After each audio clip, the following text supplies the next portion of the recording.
Ano ba yung mga dahilan or ano yung mga consequence o ano yung mga bagay, ano ba yung nangyayari sa isang tao pag siya ay tumalikod.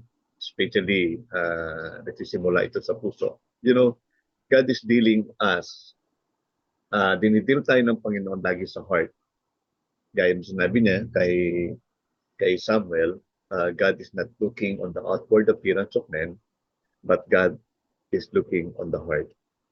And even in the first parable na naituro ng Panginoon about the parable of the sower, uh, the Lord Jesus Christ is telling us na yun yung mga condition ng heart, ng, ng puso, no? Condition ng heart ng tao na kung papakinggan niya o mailalagay sa kanya yung salita ng Diyos, ano bang klaseng puso meron siya.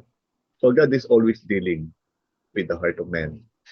At dito sa ating mensahe, in Proverbs chapter 14, verse 14, ang sabi dito, the backslider in heart will be filled with the fruit of his ways, and a good man will be filled with the fruit of his ways.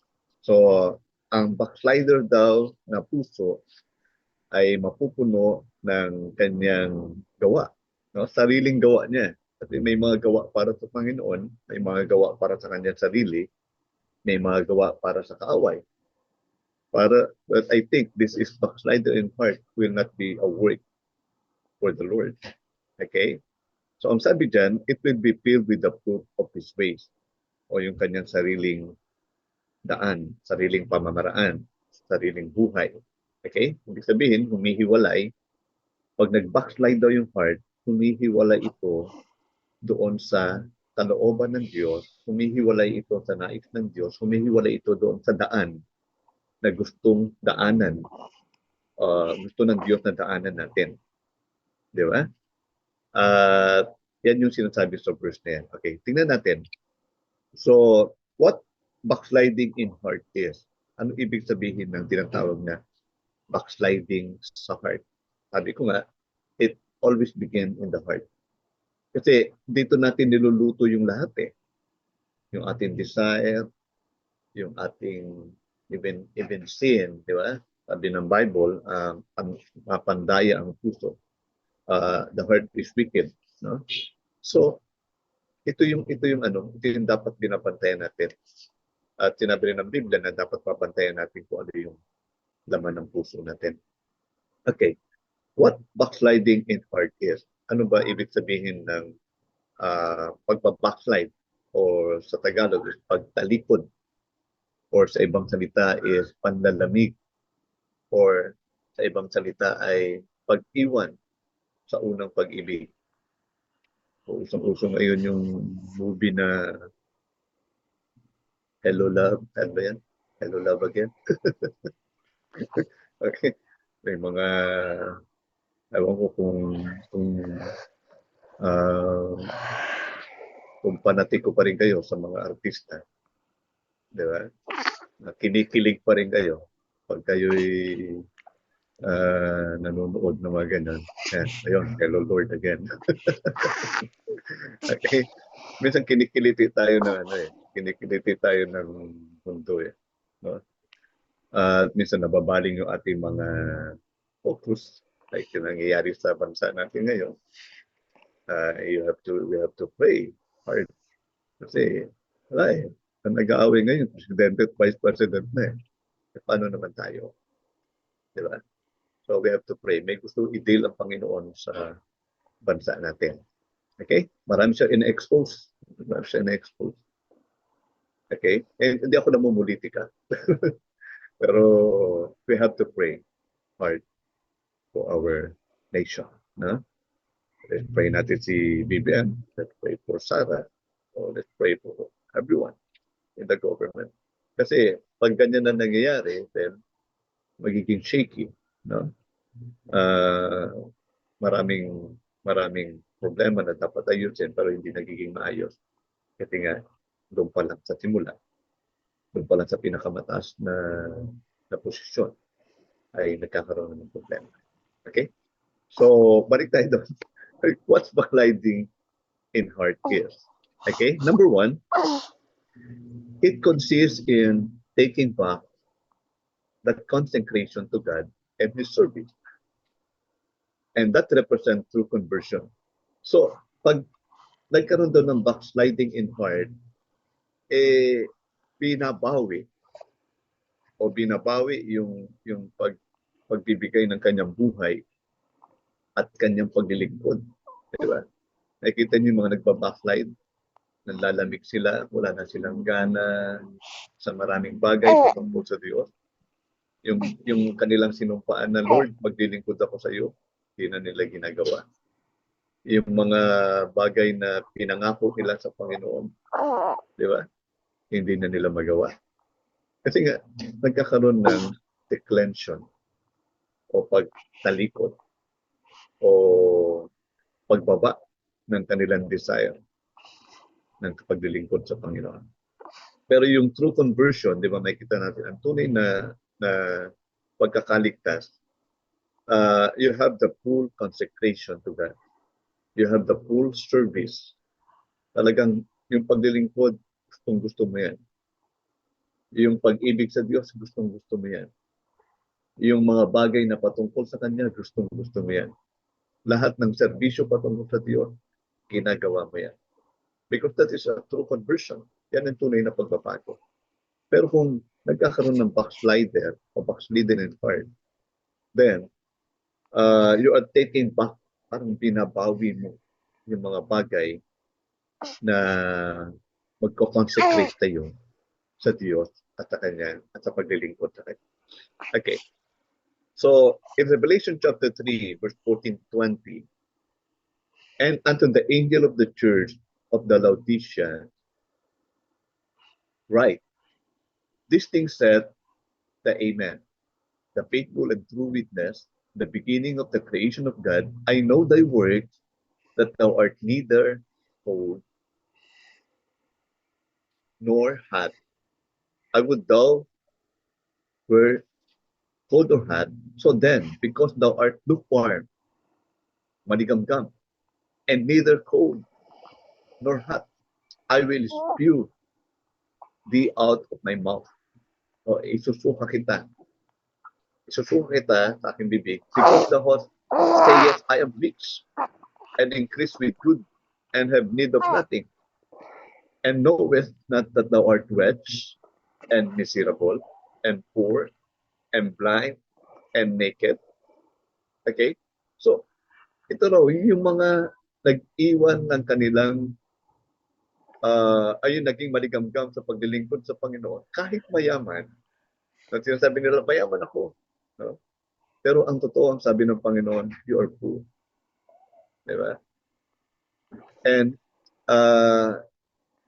ang sabi pa rito, you are miserable, you are poor, you are blind, and naked. I counsel thee to buy of me gold tried in the fire, that thou mayest be rich, and white raiment, that thou mayest be clothed, and that the shame of thy nakedness do not appear, and anoint thine eyes with eye salve, that thou mayest see. As many as I love, I rebuke and chasten. Be zealous therefore, and repent. Behold, I stand at the door and knock. If any man hear my voice and open the door, I will come in to him and will sup with him and be with me. Okay? So, tingnan nyo yung verses na to na sinabi ng Panginoon. No? It's about being lukewarm o yung maligamgam.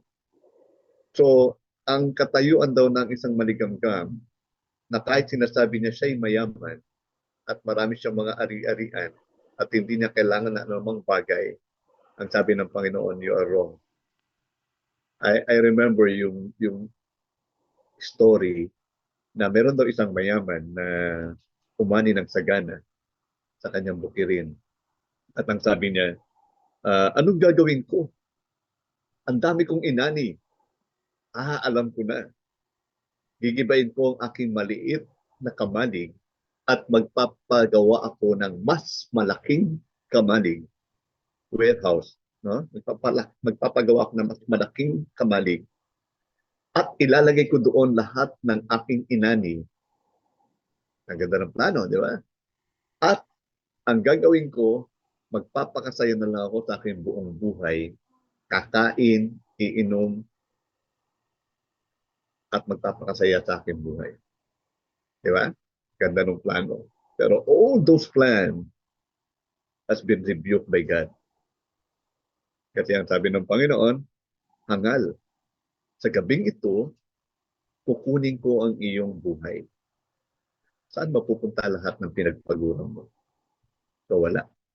Hindi niya naisip na hiniram niya lang yung buhay niya sa Panginoon. Hindi niya naisip na ang blessing ay maaaring na-bless siya with so many good things dito sa buhay. Pero sa harapan ng Diyos, siya pa rin ay isang mahirap. Di ba? So there's a verse for that. Okay? So, yun daw ang kalagayan ng isang taong lukewarm. Isang taong malamig. No? Isang taong malamig. Okay? So, next. Okay. Ang una is, it consists in taking back that consecration to God and His service. Okay?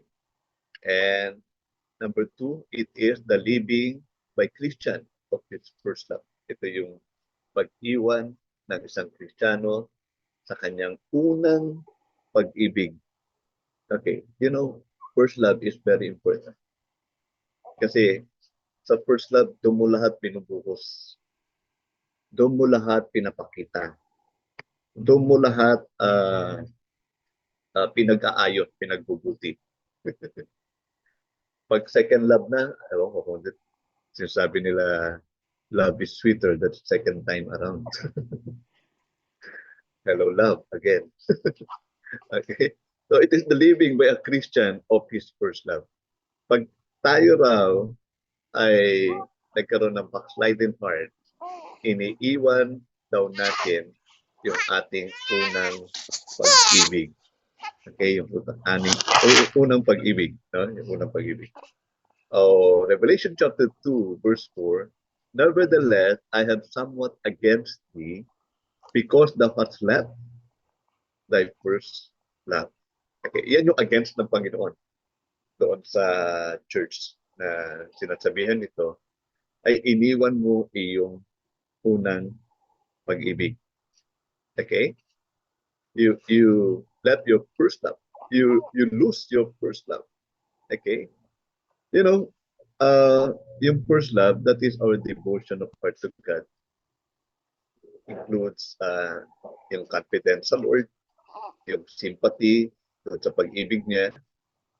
So, yun yung mga bagay na nawawala.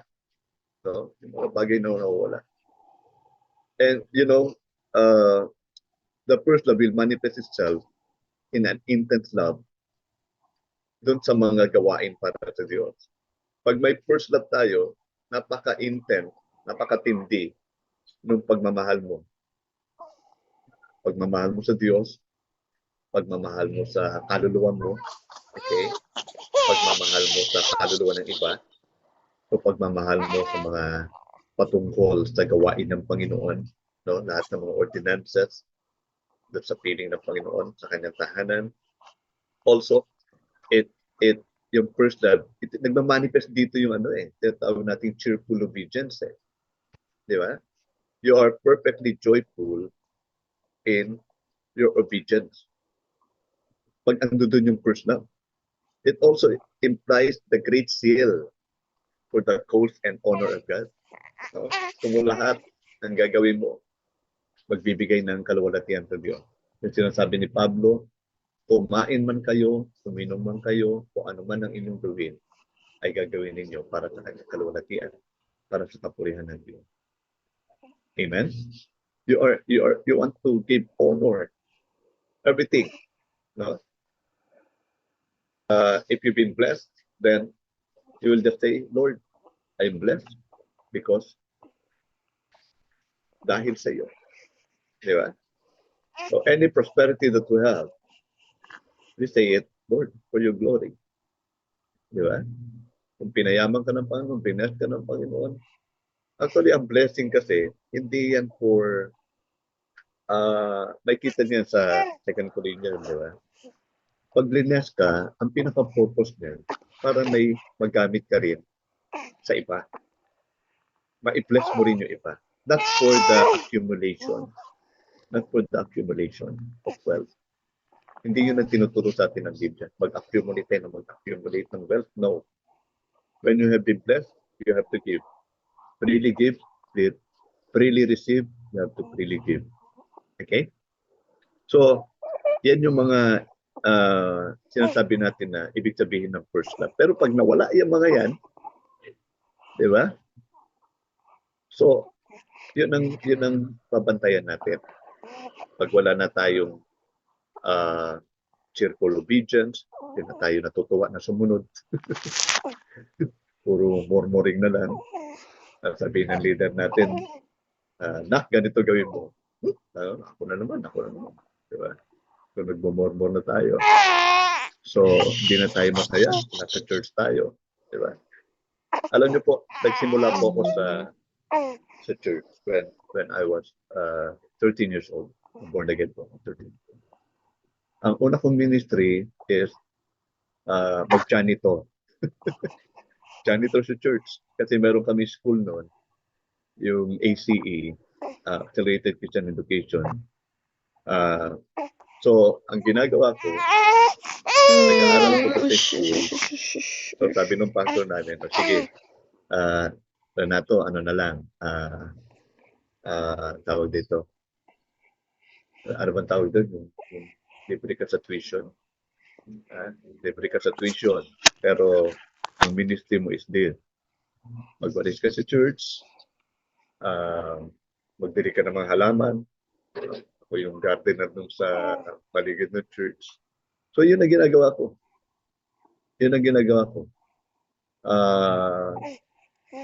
So, hindi ako nag-murmur.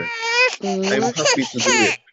Natutuwa ako na mag-walis, natutuwa ako na mag-arrange ng mga upuan, natutuwa ako na mag-prepare ng mga table, pagpungkal ng halaman, o paganda ng paligid. It's my joy. It's my joy. So, kasi yung time nila nakaklala sa Panginoon, sabi ko kahit wala akong sweldo sa church, yeah, it's okay. Diba? Walang problema. So, yan. Yun yung tinatawag nating first love.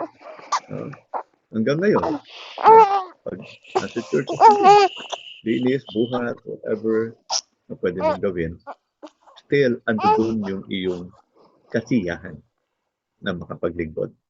Okay? Buti nga tayo dito sa online. Wala tayong binubuhat na upuan. Wala tayong winawalis na simbahan.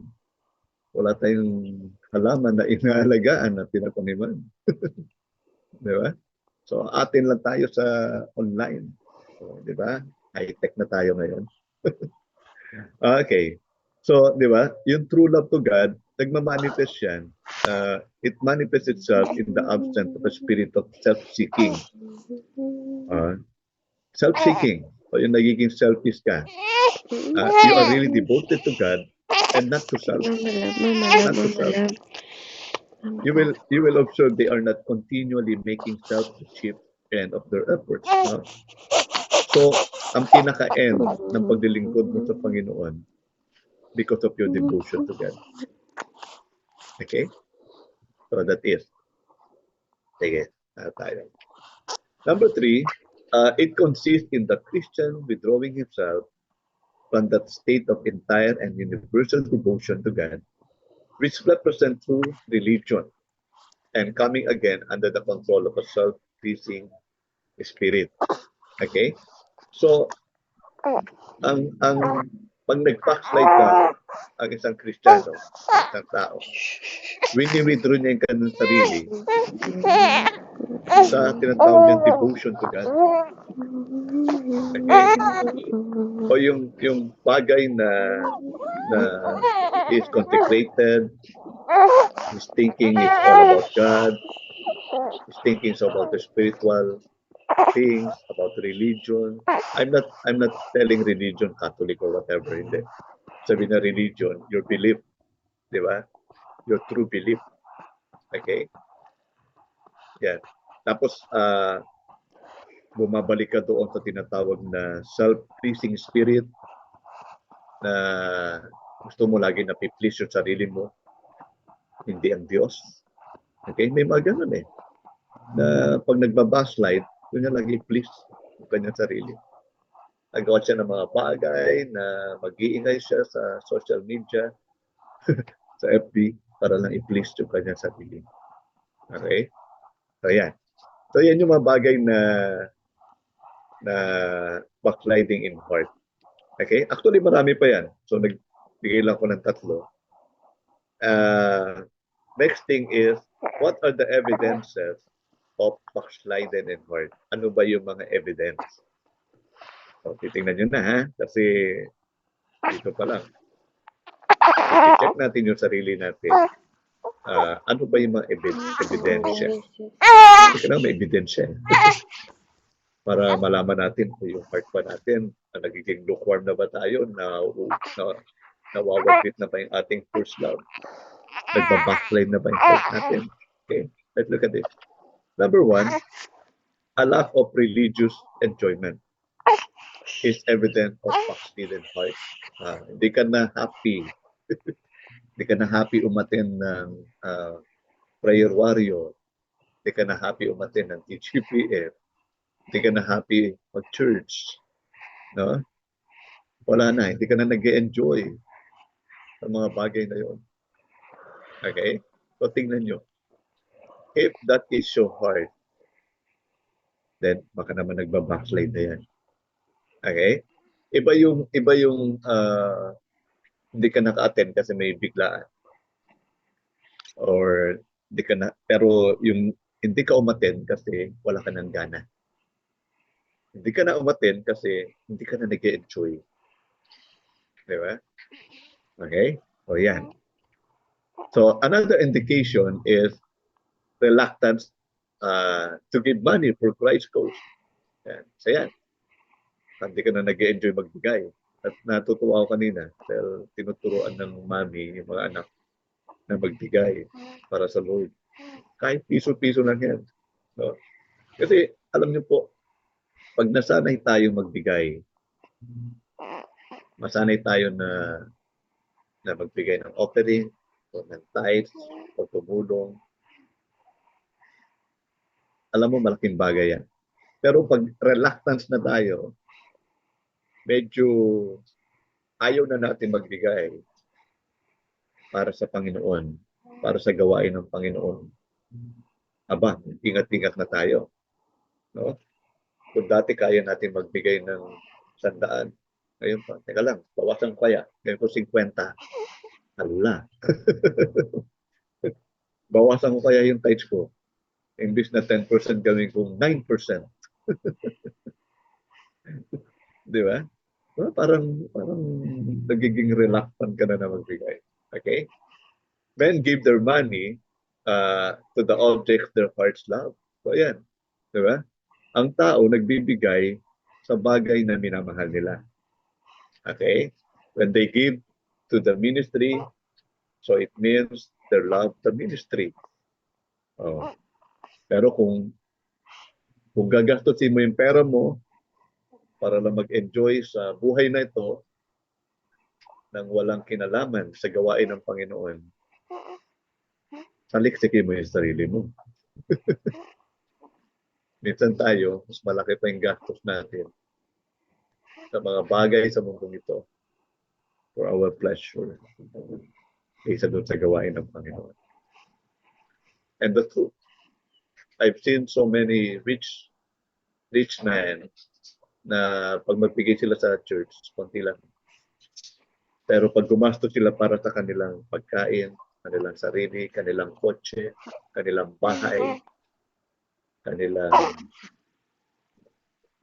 what you call, paglalakwatsa, aba, todo. Pero pagdating sa church, teka lang, puro teka lang.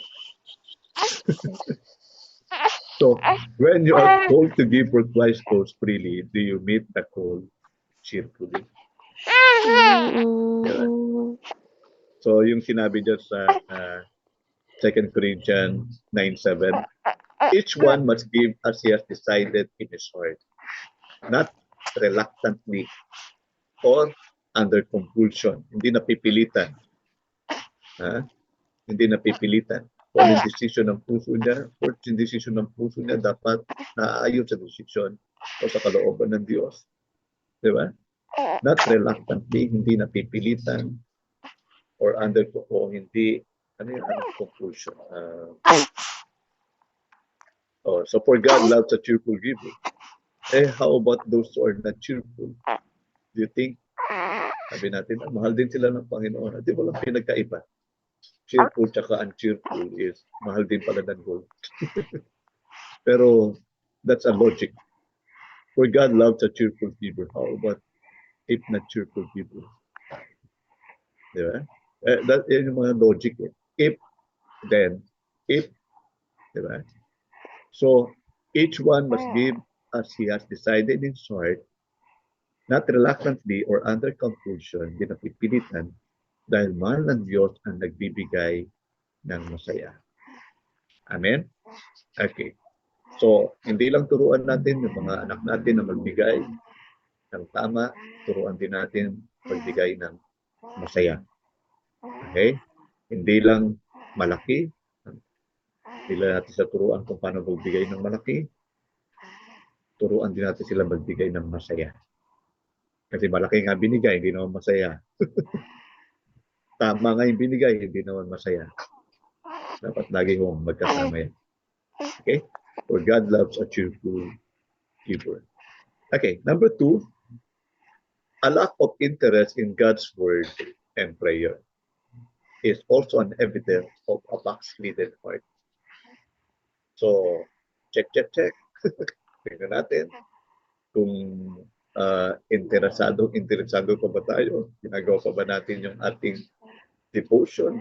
Pag tinuturo sa atin ni Nanay Ruth ninyo, yung curriculum. Diba? Reading God's word every day. Prayer every day. Because if you lose the interest, if you lack, pag nagkulang, lack of interest, then that will be the evidence of a backslidden heart. May siguro kaya nagawa yung awit na ayaw ko magkulang ng kapangyarihan ko. Ayaw ko magkulang ng kalwalhatian. Diba? May kantang gano'n, diba? So, yan. Pag nawala ng interest ang isang Kristiyano sa salita ng Diyos, sa Bible, reading the Bible, sa prayer, then that is an evidence of backslidden. Okay, number 3, the loss of interest in truly spiritual conversation is another evidence of a backslidden heart.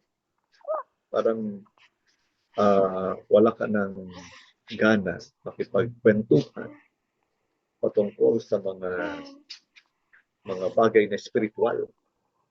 Diba? So, yan, ebidensya yan.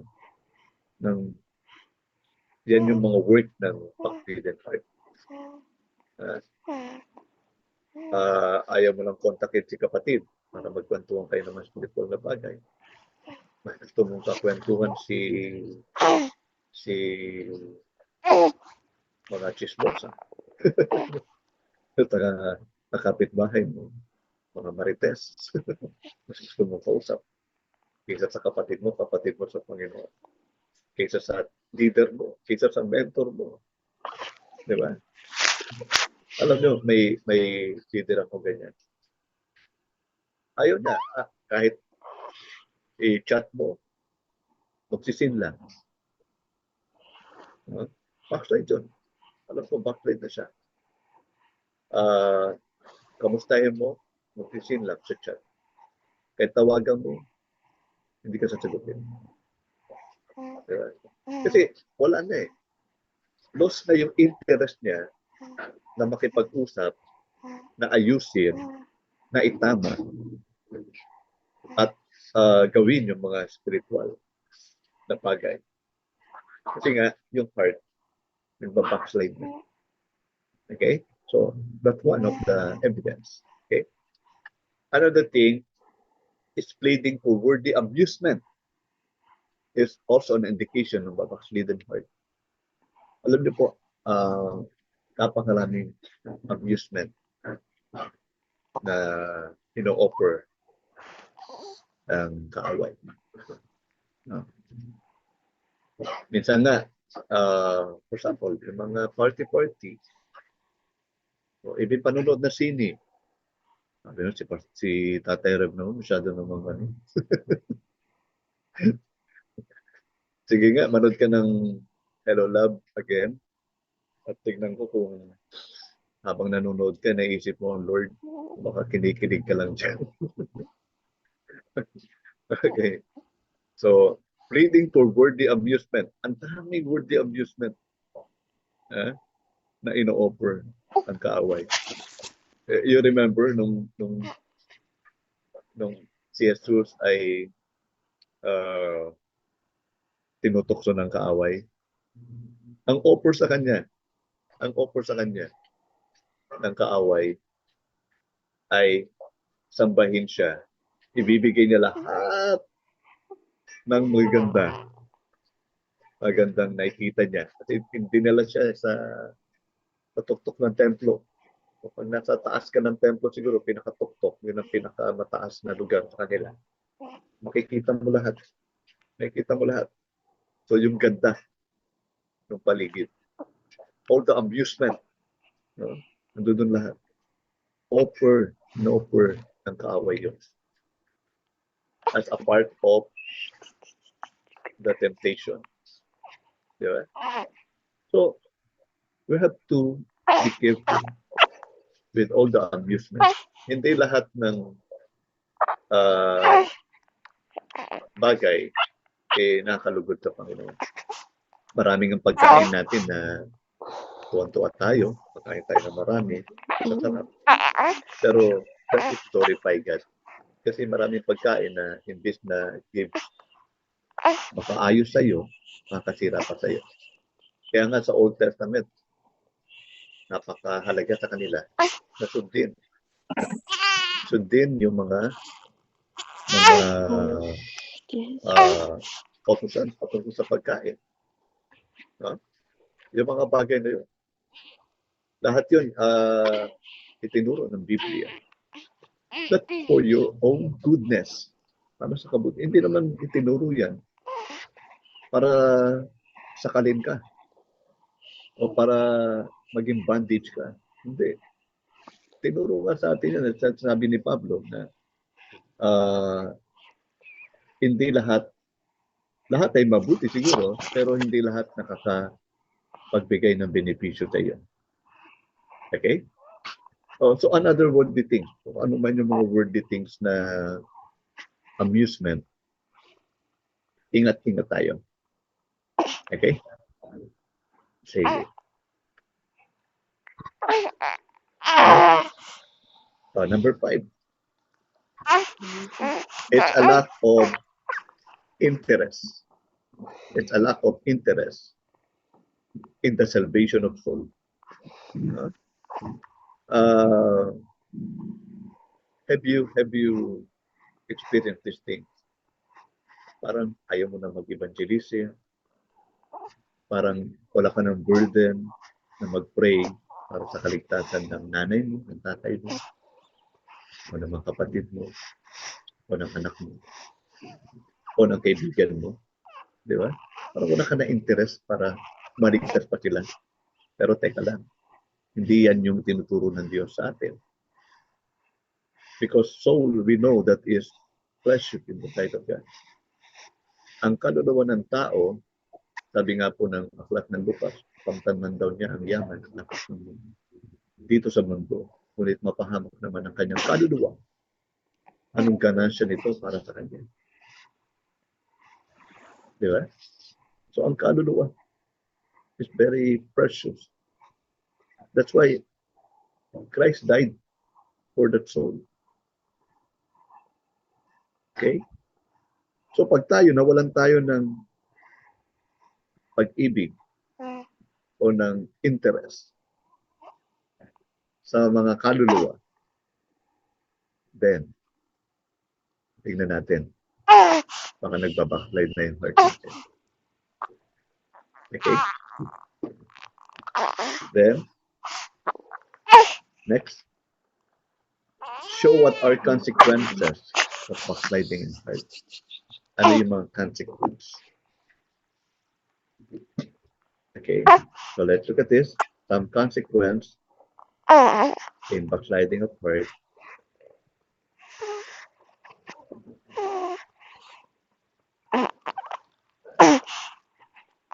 Okay, number one is, according to Proverbs 14:13, the backslider in heart will be full of his own care. Full of his own care. So, ibig sabihin,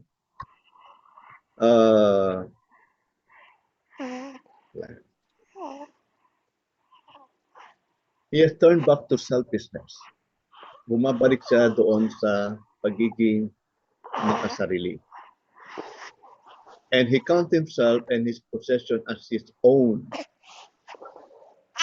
Sabi niya, lahat na meron ako ay akin. Okay? Parang hindi niya sinasabi, Lord, so may bigay nito sa akin. Ikaw ang may-ari nito. Okay? But ang sinasabi niya dito, pinapalagay niya na ang lahat ng ari-arian niya ay kanya. And he has everything to care for. So, dapat lang, kanya yan. Kailangan, alagaan niya. He will not hold himself and his possession as belonging to God. So, hindi niya sabihin, ay ito'y sa Diyos. Sa Diyos to. Siyang may-ari nito. Hindi. Sabihin niya, akin to, akin to, akin to. Okay? Kumani ako ng sagana, anong gagawin ko? Alam ko na, magigibain ko ang aking maliit na kamalig, magpapatay ako ng mas malaking kamalig. Because hindi niya inisip na galing sa Diyos na umani siya ng sagana. Diba? Kasi kung inisip niya na umani siya ng sagana, kung inisip niya na ito'y galing sa Diyos, hindi niya nagigibain yung kanyang maliit na kamalig. Ang gagawin niya ay sobra-sobra to. I have to give it back. I have to distribute. I have to share it. Diba? Tama? Pero iba na sa isip niya because he believed kanya yon. Okay? So another thing, sabi niya, alam ko na. Mapagawa ako ng mas malaking kamalig at ang gagawin ko na lang, kakain na lang ako. So that is pleasure. Hindi ko sinabi masamang kumain. Pero one of the pleasure of this world ay yung kumain ng kumain. No offense no offense sa mga mahilig kumain Pero we have to take care also ourselves pagdating sa pagkain. Kaya nga tinuturuan tayo mag-fasting. Di ba?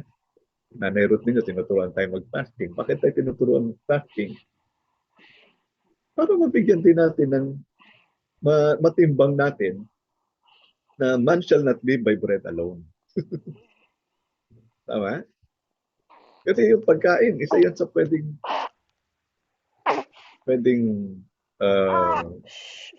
ma-focus yung attention mo. Hindi lang pagkain. Mga bagay na meron ka. Diba? Kaya nga sabi doon sa Matthew 6, huwag kayong mag-alala kung ano inyong kakainin, ano ang inyong iinumin, ano ang inyong daramtin. O bakit binibigyan ng emphasis ng Panginoon yung mga bagay na yun? Kasi yung mga bagay na yun ay hinahanap din ng sanlibutan. Diba? Yun din daw yung pinagkakaabalahan ng mga pagano. O, di ba? Kaya binigyan tayo ng babala ng Panginoon. Ang gusto ng Panginoon, but seek ye first the kingdom of God, and His righteousness. At yung righteousness, di ba, it is a joy in the Holy Ghost. It's not consist in drinks, in meat, sabi sa Romans, hindi nababatay sa pagkain at sa inumin. Okay? At ang sabi pa rito, he will not hold himself and his possession as belonging to God and lay aside the responsibility of taking care of himself and all that he possesses. He will not cast his care upon the Lord, but undertake to manage everything for himself and in his own wisdom and for his own ends. Diba? So yung sinasabi ko sa inyo story, he managed it for himself. Ano doon? Magpapatayo ako ng mas malaking kamali. In his own wisdom. At ang gagawin ko na lang, kakain, iinom, at magpapakasaya sa aking buong buhay. So imagine, grabe yung ends, no? Grabe yung goal niya sa buhay. Wala siyang goal, hindi niya lang isinama ang Diyos doon sa goal niya. Wala man siyang ganung kaisipan. Diba? Only for his own end. Okay? Number 2, one of the consequences, the backslider in heart will be filled with his own anxiety. Ang daming alalahanin sa buhay. Ito pa yung tinuturo ng Panginoon sa atin. Patungkol doon sa pag-alala. Diba? So anxiety, huwag tayong mag-alala kung anong kakainin, anong iinumin, anong daramtin. Okay? Anxiety. He will be anxious about himself. Meron ba ditong napaka-anxious sa kanyang sarili? Lagi siya nakatingin sa salamin kung maganda siya, kung gwapo siya, kung makapal ang buhok niya. Or napaka-anxious mo ba about your business? Napaka-anxious mo ba? Masyado ka ba nag-aalala sa business mo? Nag-aalala ka ba sa reputasyon mo? O about everything? About everything. He has taken all these things out of the hands of God. So, parang sinasantabi niya ang Diyos pagdating sa kanyang business, pagdating sa kanyang sarili, pagdating sa kanyang reputasyon. He has taken all these things out of the hands of God and claimed them and treats them as his own. And having faith in God no longer and being unable to control events, he must of importance be filled with anxiety with regard to the future. Para lagi siya nag-aalala doon sa future. Kasi sinasarili niya. Sinasarili niya. Anong mangyayari sa bukas? Doon nga tayo tinuturuan ng Panginoon, huwag kayong mag-alala kung ano inyong bukas. Kasi pag nilagay natin sa kamay ng Panginoon, sa kamay ng Diyos, kasama doon yung future natin. Amen? Kasama doon yung future natin. Kasama doon kung ano yung, dahil alam ng Diyos, kailangan natin kumain, kailangan natin uminom, kailangan natin magdamit. Alam ng Diyos yung mga bagay na yun. Amen? Ang itinuturo sa atin, huwag tayong mag-alala. Huwag tayong mag-alala in regard with our future. Pero pag nagbabackslide na yung heart natin, alam mo, lagi tayong ganun. Lagi tayong, araw-araw we are so worried. Okay? We're so worried. So this anxiety are the inevitable result of his madness and folly in forsaking God. Dahil masyado siyang alala, wala na siyang time. No, isa yun na nawawala. Yung time mo. No, yung oras mo sa Diyos. Nawawala yung joy mo. Katiyahan mo sa Diyos. Nawawala. Daming nawawala. pag napaka-anxious mo. Okay? Pag nag-aalala ka sa maraming bagay.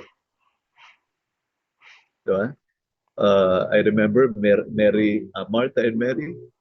Sabi ni Jesus kay Martha, Martha, Martha, you are so worry about many things.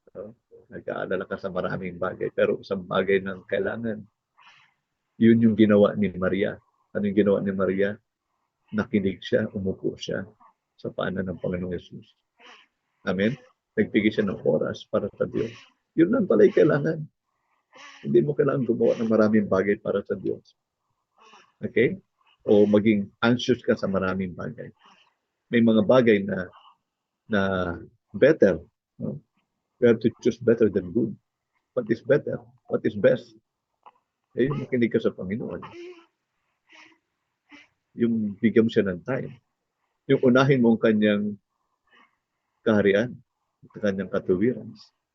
Yun yung best. Okay? Number 3, the backslider in heart must be full of his own losses. So, ang daming nawala. Kaya natin to. Pag nagbabackslide pala yung puso, ang daming mga losses na nangyayari. He regard his possession as his own. So pag inisip niya o ina-acknowledge niya yung kanyang mga posesyon, mga bagay na meron siya ay kanya, his time, pati oras niya as his own, his influence as his own, his reputation as his own. Diba? The loss of any of this, he account as his own loss.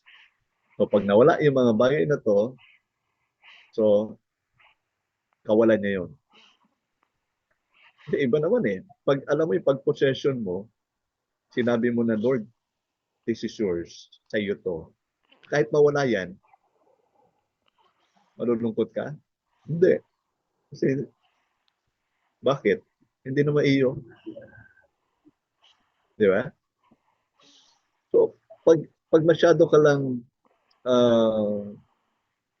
naalala ko na naman si Mrs. Lot. Sabi ng Panginoon, remembers Lot's wife. Ito naman sinasabi natin, hindi naman paano ka alalahanin ng isang tao na walang pangalan. Di ba? Remember Lot's wife. Ano ang sabi? I don't know why walang pangalan yung asawa ni Lot. Ano ba nangyari sa asawa ni Lot? Hindi na kayang iwan yung mga bagay-bagay na kanyang pinunda doon sa Sodoma at Gomora. Pinapaalis sila ng Panginoon. Tumakbo kayo sa bundok. Pero still, ito ng Panginoon, huwag kayong dilingon. Ano man inyong marinig, huwag kayong dilingon. Okay? Pero, lumingon yung asawa ni Lot at naging asin. Why? So because her possession, he regard it as her own. So okay na yun eh. Ligtas ka na. Hayaan mo na ang Diyos. Kung mawala yung mga bagay na yun, it doesn't matter. You remember Lot? Job.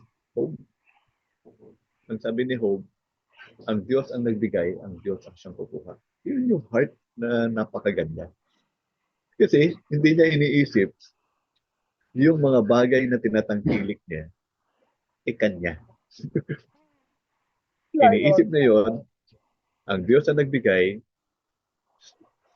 ang Lord ang may-ari ng mga bagay na yun. So that's why, napakadali para sa kanya na kahit mawala yung kanyang bahay, yung kanyang mga alagang hayop, kahit nga yung mga anak niya eh.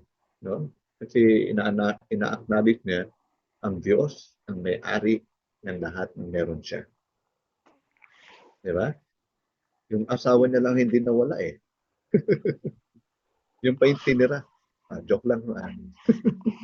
Di ba? Tinira yung asawa niya. Pero yung pa yung nag-persecute sa kanya. Yung kanyang asawa.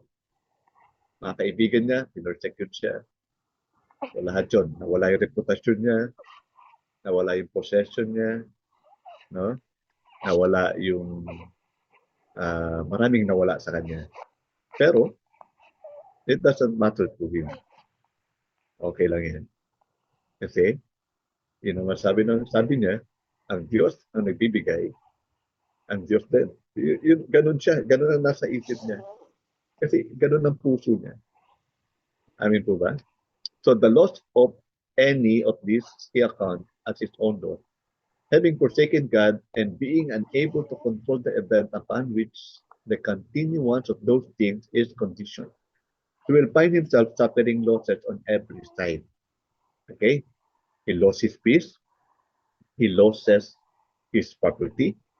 He loses much of his time. He loses the Christian reputation.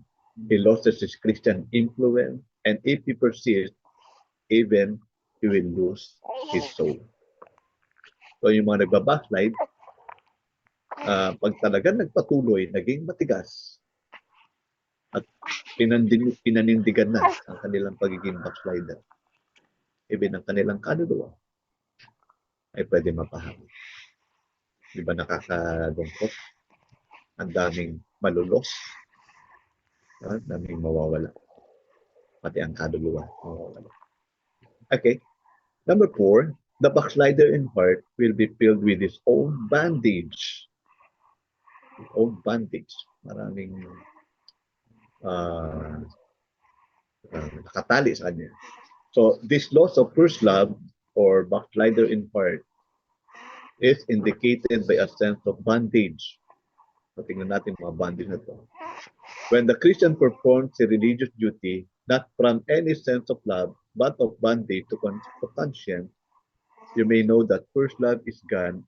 Obedience is not spontaneous. Kaya kita nyo, yung pagsunod hindi na yung pagsunod ay hindi na sunod-sunod. Ay, ganun ba yung salita? It's not spontaneous. Tuloy-tuloy, no? Yung obedience ay hindi na tuloy-tuloy. So, pag nagbabackslide na raw, hindi na tuloy-tuloy yung pagsunod.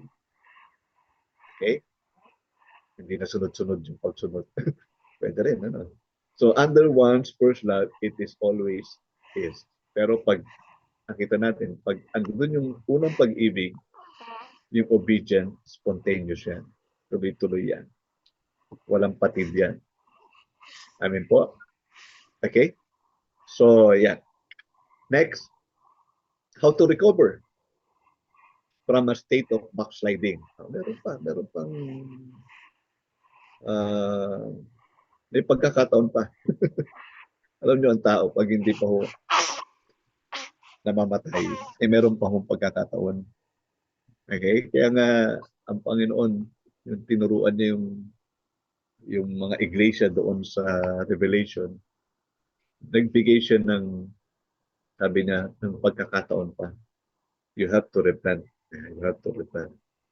Diba? Binigyan niya ng second chance. Okay? Binigyan niya ng hello love again. Again. Okay? Second chance. How to recover from a state of backsliding? Number 1, remember whence you are fallen. Okay? It's sinabi sa Revelation. Alalahanin nyo kung saan kayo nadapa. Okay, nadapa. Kasi may mga nadapa, ayaw nang bumangon eh. Pero ito tinuturo sa atin, alalahanin ha, o huwag niyong babalikan. Huwag niyong balikan. Kasi, nyari, nadapa ka sa babae. O, alam mo, balikan mo ulit yung babae na yun. Hindi. You just remember. si Joseph, tinakbuhan niya na eh. Tumakbo siya. No? Hindi siya nagpadapa. So, tumakbo siya. So, remember, once you are fallen, kung saan ka nagpisod, alalahanin mo lang. Saan ba ako nadapa? Pero huwag mong babalikan kasi baka mamaya madapa ka ulit. Remember, whence you are fallen. Okay? So, pag naalala mo na, okay, hindi ko na gagawin yun. Eh? Nalala ko yun. Bumagsak ako sa pera. Ay, hindi ko na gagawin. Bumagsak ako sa chicks. Hindi ko na gagawin yun. Bumagsak ako sa boys. Alam niyo, hindi lang naman lalaki ng babae. May mga babae rin naman na nanlalaki. And that's true. No? Alam niyo, isa sa mahirap, pag, especially sa mga OFW natin, ang daming temptation dyan. Ang daming temptation. Ako, naranasan ko na maging OFW. 19, hindi 19, 2000 na yun. 2000, 2008. 2008. Nag-abroad ako sa Shanghai. So, yung mga kasama ko doon Pinoy, may kanya-kanya na sila. Although may pamilya sila dito sa Pinas, but they have their own chicks doon sa sa abroad. No? Kasi mahirap eh. Although hindi sila mga Christian, hindi sila mga Christian. Pero hindi lang naman Christian ang tinutukso. Alam niyo yun. At ang mga hindi Kristiyano, natutukso sila.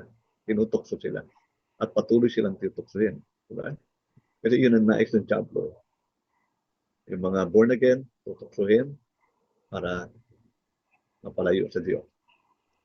Yung mga hindi born again, tutuksohin pa rin. Tutuksohin pa rin para manatili doon na malayo sa Diyos. Diba? So yan. So remember when you are fallen. So alalahanin nyo saan kayo bumagsak. Maraming bagay na sabi ko nga kung nararanasan nyo na nanlalamig, then alalahanin nyo, bakit ako nanlalamig? Kasi i-show naman yun ng Holy Spirit sa atin eh. Papakita naman ng Panginoon sa atin eh. Kung saan tayo nagkulang. Okay? And maybe the Lord will use your leader. Gamitin ng Panginoon yung pastor ninyo, yung leader ninyo, yung mentor ninyo. Masabihin niya, na parang nagkukulang ka sa ganito. I-remind, kagaya nung kay David, have you remember? Si Prophet Nathan. Hindi alam ni David kasi andun siya sa kasalanan. Hindi niya, wala siyang pakialam. Kung mamatay si Urias, kung sipingan niya si Bethsheba, wala siyang pakialam. Masira yung reputasyon niya, wala siyang pakialam bilang hari. Di ba? Wala siyang pakialam. Pero ito si Prophet Nathan, nagbigay ng pabala sa kanya. So ginamit ng Diyos si Nathan para bigyan ng pabala si David. At nung na-realize ni David na doon siya bumagsak, then he repented for it. Ganun lang naman. God will always give someone for you just to remind you at ipaalala sa iyo saan ka bumagsak. Okay? Pangalawa, take home the conviction of your true condition. You have to be true with yourself. And I think pag nagkakaroon ng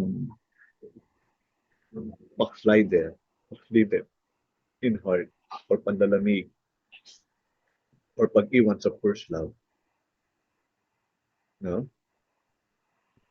It's very important for us na yung conviction sa heart natin, huwag nyo lang masyadong papalalain kasi may mga malalaman na hindi na pinapansin yung konsensya. Yung sinasabi ni Pablo na nadimlan na ang kanilang konsensya kasi hindi na nila pinapansin. Naging matigas na parang kalyo ang kanilang konsensya. So take home the conviction of your true condition. So kung ang condition mo is talagang you are there na pagbabackslide, then you have to be serious about it. Kasi pag pinabayaan mo, kagaya nung sinasabi doon sa Hebrew chapter 2, paano makakaiwas sa napakalaking kaparusahan kung ine-neglect mo yung kaligtasan na ibibigay ng Diyos sa iyo. Marami mga tao nini-neglect nila yung kanilang present condition. Di ba? Alam mo, even in the physical realm, nare, masakit dibdib mo. Sabihin mo lang, wala lang to, okay lang to. You are neglecting your situation. Maya-maya, pupunta ka na lang. Di ba? So, pararamdaman naman ng isang tao yun. Kung talagang siya lumalayo na sa Diyos. Can you go inside his You room? have to I be think true. he's... You have to take home the conviction of your true condition. You have to be honest. You have to be honest with yourself. Kasi wala naman pwedeng tumulong mo, kundi ikaw. The Lord will do everything. Gagawin niya ang lahat He's still sleeping? para magising ka. Pero kung talaga matigas na yung puso mo, then, sabi ng Panginoon, wala na siya. Hayaan ka na rin niya. Di ba? Okay. Number 3, repent at once and do your first work over again. So, balik lang tayo. Yun na naman yung pwede natin gawin. You have to repent. Minsan pa, you have to repent and do your first work over again. Basahin niyo yan, nasa Revelation chapter 2. Yun na naman yung binibigay ng Diyos sa atin. You have to go back to repentance. At gawin muli kung ano yung ginagawa mo. Kung ikay in love sa Panginoon. Gawin mo yun. Babalik at babalik yun. Ha? Hello, love again. Yan na siguro yung sabi natin na love is sweeter the second time around. Kasi mas papaigtiin mo pa. Alam mo yung love, ano yan eh? Nag-grow yan eh. Nag-grow. Yung faith natin nag-grow. Yung hope natin nag-grow. Alam niyo po ba yan? Lahat ng even our knowledge growing. So yung mga virtue na meron tayo nag-grow. Especially love. Yung love sa Panginoon nag-grow. Kung nag-grow yan, pwede ring ano yan. Nangyayari din na yun nga, iniiwan natin. Pero ang purpose din, even on sa kabilang buhay, alam niyo yung love natin sa Panginoon, still growing. Still growing. Naalala ko yung sabi ni Sister Beverly. Pag nakarating na raw siya doon sa kabilang buhay, ang una niyang hahanapin ay ang Panginoong Jesus. Wow. Yakapin niya. Diba? And yun din yung gagawin ko. Maraming yayakap sa Panginoong Jesus. Kasi yung sinabi ni Pablo, ni Pedro, may verse din. Tingnan niyo. Pakibasa siguro. Verse, wait. First Peter,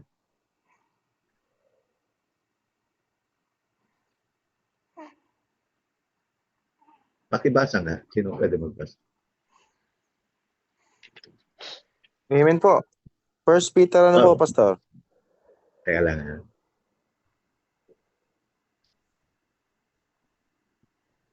Verse 8. Chapter 1, verse 8.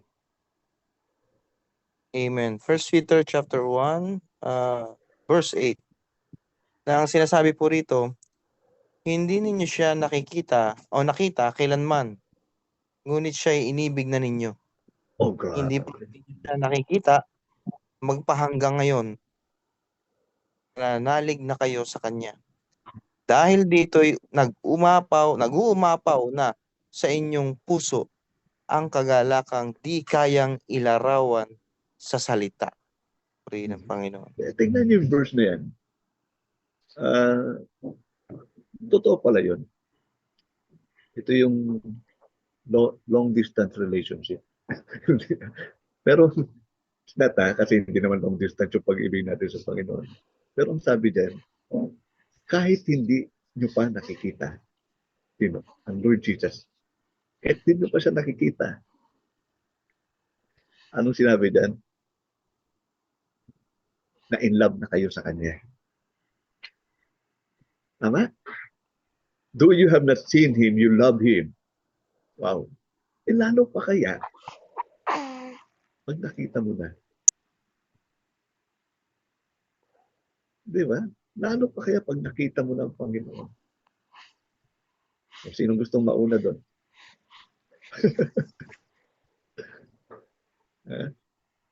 Lalo pa kaya pag nakita mo siya. Dito pa lang nag-uumapaw na yung love natin. In love na tayo sa Kanya. Though you have not seen Him, you love Him. You are filled with joy that is inexpressible and filled with glory. Amin po ba? Hallelujah. Number 4, do not attempt to get back. So, kung sakaling dumating sa punto na tinuwid na tayo ng Panginoon, huwag nang bumalik. By reforming your mere outside conduct, begin with your heart and at once set yourself right with God. Okay? So, ayusin yung sarili sa harapan ng Panginoon. Kasi ang Panginoon naman hindi siya nagkulang sa atin. Hindi siya nagkulang. Napakasagana ng kanyang biyaya para yung puso natin makapanumbalik. Yung puso natin ma-inlove ng todo-todo sa Panginoon at hindi mag-backslide sa Kanya. Amen? Let's pray. Sige, pray tayo. Hallelujah. Salamat, Panginoon, sa iyong mga salita. Nawa, matutunan namin na maging tama yung puso namin. Maging tama na ito'y puno-puno ng pag-ibig sa iyo. Gaya ng sinabi ni Pedro na magkabat hindi namin nakikita ang Panginoong Jesucristo ay inibig namin. Yun yung nais namin mag-umapaw sa aming mga puso. Yung pag-ibig na yun. Pagbabantayan yung aming mga puso na hindi namin maiwan yung unang pag-ibig. Hindi man lamig, hindi maging lukewarm. Hindi magkaroon ng backslidden heart. Patuloy mo kaming gabayan, Panginoon. Lahat ng meron kami ay sa iyo. Ang buong buhay namin, Panginoon. May paglingkod namin ng buong buo. Salamat po. Kung aming dalangin sa pangalan ng Panginoon Jesus. Amen. Amen. Glory to God po sa buhay ninyo, Tatay Rev. Ayan, maraming salamat po sa Panginoon sa mensahe po na ipinagkaloob ng Lord sa atin ngayong gabing ito. Grabe, napakalalim.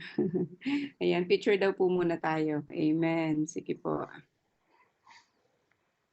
Pwede pong mag-open ng